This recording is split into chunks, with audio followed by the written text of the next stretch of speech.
Você gostaria de ter melhores resultados na sua vida e na sua carreira profissional? Gostaria de ter melhores resultados?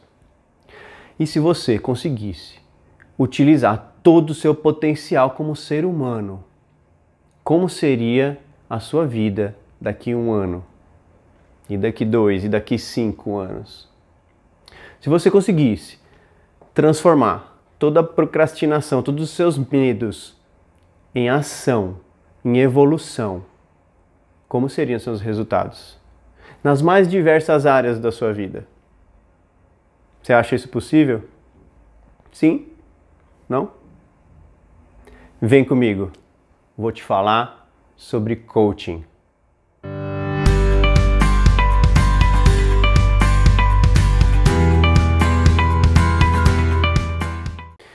Bom, senhores, meu nome é Renan. Eu sou veterinário, para quem não me conhece, sou um dos sócios da Mobilivete, sou cardiologista, sou coach, palestrante e sou pai de 2 filhas lindas, maravilhosas, marido de uma mulher fantástica que me apoia o tempo todo, me ajuda e é super competente e fantástica. Eu queria trazer aqui então para vocês, para o meu público que eu falo, você que é veterinário, que pode ser um recém-formado ou que está trabalhando aí na clínica de alguém, ou você que é um veterinário dono de um empreendimento, dono de uma clínica, dono de um pet shop com consultório, dono de um laboratório, de um hospital. Queria trazer para vocês o conceito de coaching. O que é o coaching com ING no final? É um processo pelo qual o coach, com CH no final, coach, faz com que o coach, com 2 Es no final, identifique o estado atual dele. Pense e determine o estado desejado. Elimine os impedimentos e as coisas que atrapalham. Fortaleçam as coisas boas, os talentos, as características positivas. E, junto com o coach, trace um plano de ação para levar o coach do estado atual para o estado desejado. Tá? Tradicionalmente falando, isso é um processo de coaching, de forma tradicional, que usa a parte cognitiva para fazer esse processo acontecer. E é extremamente voltado para ação. A gente dá ações para os coaches fazerem e vão evoluindo no processo, em direção ao estado desejado, certo? Mas eu queria lembrar aqui que existe um outro conceito de coach, que é o coaching integral sistêmico, que usa além da parte cognitiva, racional, integra a parte emocional. Queria lembrar aqui, senhores, que existem trabalhos que mostram que as nossas decisões são tomadas muito mais nos baseando no nosso cérebro direito emocional. Mais de 90% das nossas decisões são tomadas pela emoção e apenas os outros porcento, em torno de 5%, pela nossa parte cognitiva e racional. Tá? Pelo nosso cérebro esquerdo. Então, o coaching integral sistêmico faz isso, todo esse processo cartesiano, racional, cognitivo, e associa a mudança e reprogramação de crenças, que são modelos mentais que a gente adquire desde criança até a nossa vida adulta, com relação ao que nós somos capazes de fazer, ao que nós somos capazes de ter, por exemplo, né, entre outras crenças que estão ali incutidas na nossa mente, são modelos mentais que nós adquirimos e formamos, e trabalha também, né, o coaching integral sistêmico, que é uma outra versão do coaching, do processo, com as competências emocionais, trabalha com inteligência emocional, competências emocionais sociais, competências emocionais pessoais, tá? E o processo de coaching também tem várias ciências envolvidas, misturadas e que são captadas e que o coach estuda, que é antropologia, filosofia, ética, psicologia positiva, administração, pedagogia, teoria de sistemas, por exemplo. Tudo isso está dentro, em partes, ou muito mais ou muito menos, do processo de coaching, tá? E eu também queria aqui pormenorizar o que não é coaching, para que não seja confundido com outros processos aí. Por exemplo, terapia, né, psicológica não é coaching, aconselhamento não é coaching, mentoria não é coaching, consultoria não é coaching, método de ensino não é coaching. Treinamento não é coaching. Deixa eu ver se eu esqueci de mais algum, acho que é isso. Então, todos esses processos que eu citei agora não podem ser confundidos com coaching, ok? Então eu queria trazer esse conceito aqui para vocês, primeiramente. Vamos lá, vamos seguir. Muito bem, pessoal. Agora eu quero trazer para vocês aqui o histórico da evolução do coaching. De onde veio, como é que começou. Para isso eu tenho uma cola aqui que tem muitas datas e anos e séculos e eu não quero deixar nenhum detalhe de fora para vocês. Então as bases do coaching começaram lá na Grécia Antiga, no século V a.C., com Sócrates. O que o Sócrates fazia? O que o método socrático era, né? Quem já ouviu, quem já estudou sobre Sócrates, já ouviu falar em método socrático, em maiêutica. O que era aquilo? Ele fazia com que as pessoas refletissem sobre o que elas estavam ali lutando para entender. Então, como ele fazia isso? Com perguntas.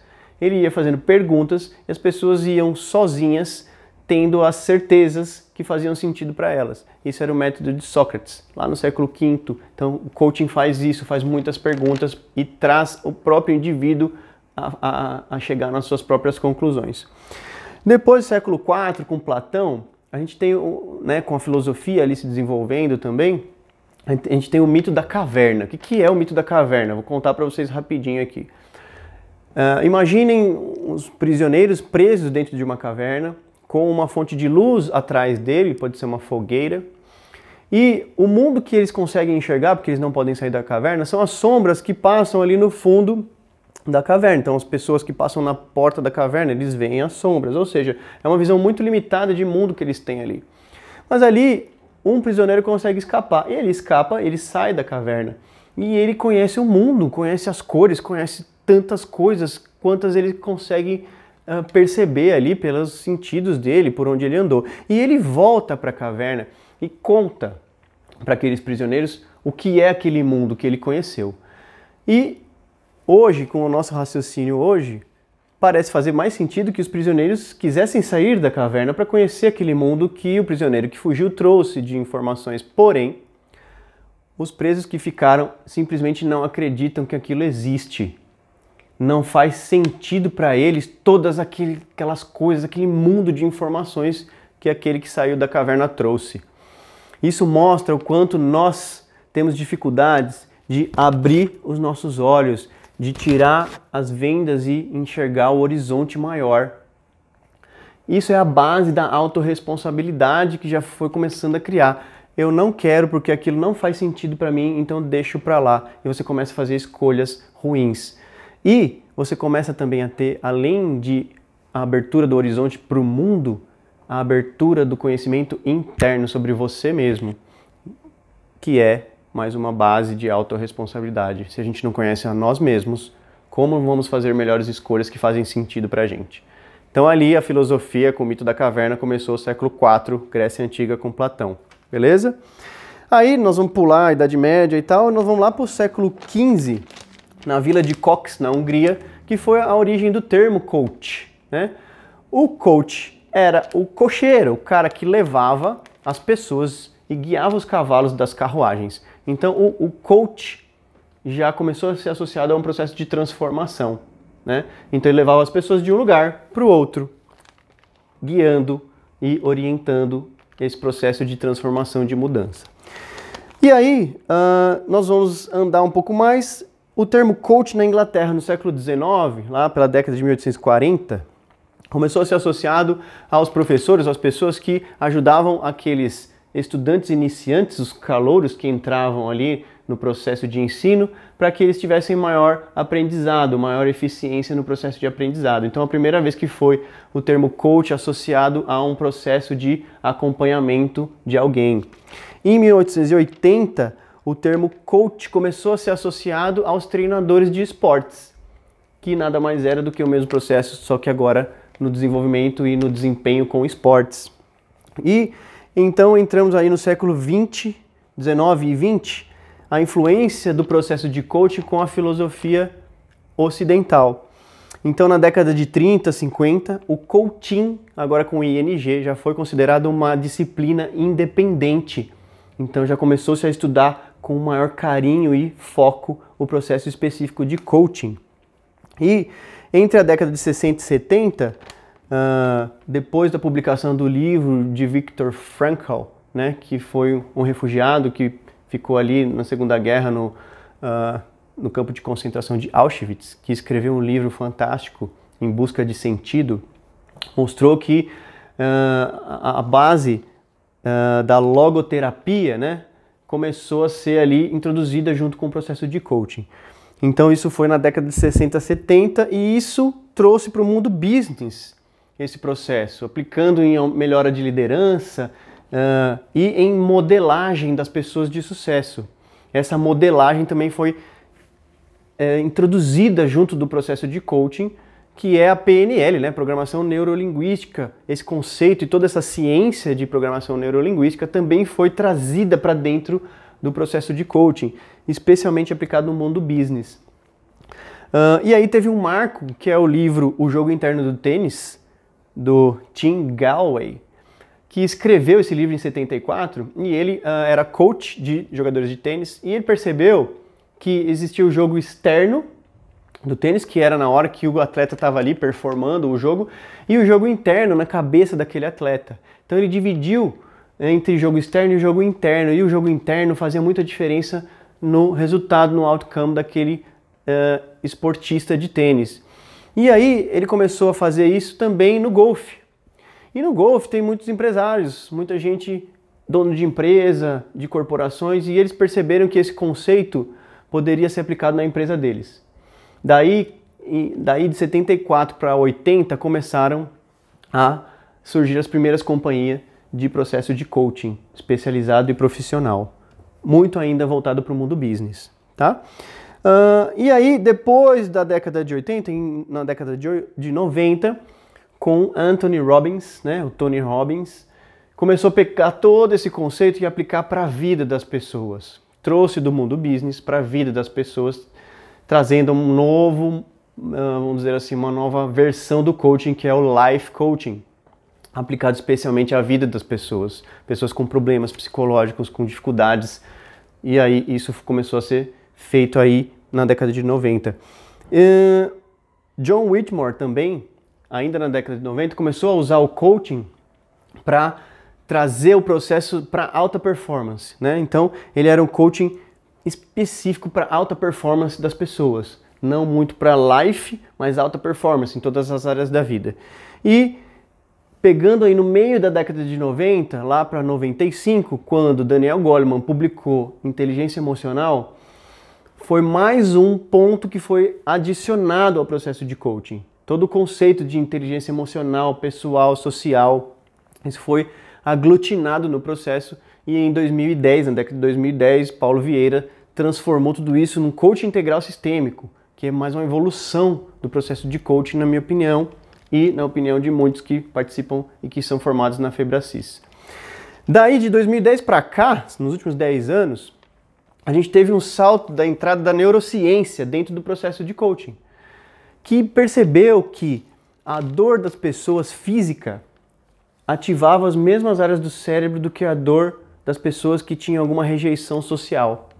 E associou a neurociência à base do desenvolvimento, da preocupação humana em saciar a sobrevivência, que era a teoria de Maslow, né? É ainda. Na verdade, a neurociência adicionou uma mudancinha na teoria de Maslow. Dizia o quê?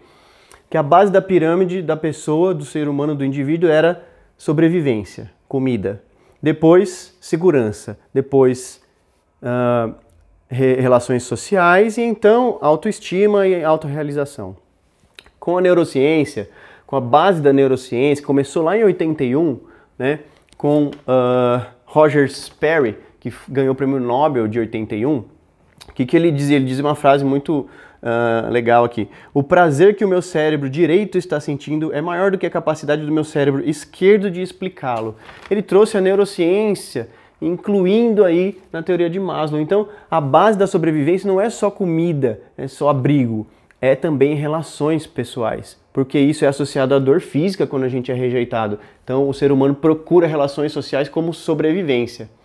E outra base da neurociência que é aplicada hoje também no método de gerir pessoas é saber que existe a plasticidade cerebral. Plasticidade cerebral é o quê? É a capacidade do cérebro de se reorganizar, de aprender coisas novas, de mudar caminhos neurais e, por causa disso, reconfigurar, restaurar, reprogramar crenças, que são métodos, que são modelos mentais que todo mundo tem a respeito de várias coisas, principalmente crenças sobre o ser, sobre a sua identidade, crenças sobre capacidade, sobre o que você consegue fazer e crenças de merecimento, o que você pode ter. Então tudo isso abriu um horizonte enorme de reprogramação de modelos mentais que poderiam ser as coisas que emperram as pessoas na evolução, no crescimento, de forma universal de todos os seus patamares e papéis da sua vida.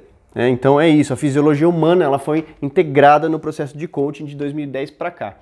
E nas empresas, por causa dessa teoria e desse desenvolvimento da neurociência, trouxe uma hierarquia, essa mudança das necessidades humanas, né, que é esse complemento da teoria de Maslow, e isso trouxe o que? O método SCARF, que é cachecol, lenço em inglês, né? O S é status, o C é certainty, certezas, o A, autonomia, o R, relatedness, ou seja, relações, e o F é fairness, que é justiça. Então a base de lidar com as pessoas, que foi também trazida para dentro do processo de coaching, agora com a neurociência mais recentemente, trouxe essas bases para você ter com relação com as pessoas. Ela se importa com o status, ela se importa com as certezas que elas têm dentro da organização, dentro da vida delas, dentro da relação que elas têm. Elas se importam em ter uma certa autonomia, elas se importam em ter relações com as pessoas e com justiça, se sentirem tratadas de forma justa, tá? Então isso é a evolução do processo de coaching lá do século V, lá na Grécia Antiga, antes de Cristo, até agora, nos anos da década de 2010 para cá, tá? É isso que eu queria trazer, esse histórico maravilhoso do processo de coaching, com todas essas bases, com todos esses livros que marcaram o processo, com todas essas personalidades que eu citei aqui. Então, é daí que veio o processo de coaching. Não é uma coisa que inventaram, não é uma coisa que não tem base, não é uma coisa que ninguém sabe o que é direito, que qualquer um pode fazer. É uma coisa muito bonita, embasada em ciência e em relação com as pessoas. Olhando para o cérebro emocional e para o cérebro racional, integrando tudo isso, trazendo melhores rendimentos, melhores resultados e mais felicidade, mais desempenho, mais sucesso, mais prosperidade. Isso é coaching, senhores. Bom, eu queria fechar aqui trazendo o conceito de coaching para todas as áreas da vida de vocês. Você quer se aproximar dos seus maiores sonhos? Coaching. Você quer transformar seus sonhos em metas? Coaching. Você quer trazer essas metas de forma neurologicamente correta, que vão fazer com que o seu ser, seu cérebro emocional, racional, inconscientemente te guie para a direção dessas metas? Coaching. Você quer ter alta performance na sua carreira, na sua vida, na sua relação conjugal com seus filhos? Coaching. Gente, é a profissão do futuro e é a necessidade do futuro. Você, nessa pandemia, que está mudando de ramo, perdeu seu emprego, tem a sua rescisão, ou você que viu que a sua empresa simplesmente implodiu, desapareceu e precisa fazer outra coisa, transformar, mudar de um estado atual para um estado desejado, subir, traçar um plano de ação? Coaching, gente. Isso é coaching. Daqui para frente, ninguém mais vai viver sem 1, 2, 3 anualmente passar por um processo de coaching. Senão vocês vão ficar para trás. Vocês vão ficar dentro da caverna. Vocês vão achar que a vida de vocês é só aquela sombra mesmo. Gente, abram seus horizontes. A vida não é só isso. E mergulhem dentro de vocês. O autoconhecimento é fundamental. E um coach é a pessoa certa para abrir o leque de possibilidades, mostrar o horizonte enorme que nós temos de possibilidades e fazer um mergulho seguro e profissional para dentro do seu ser, para você ter o maior conhecimento sobre você que você jamais pensou em ter. E você vai acabar realizando os maiores sonhos que você jamais pensou que poderia. Coaching, gente. Vem pro coaching.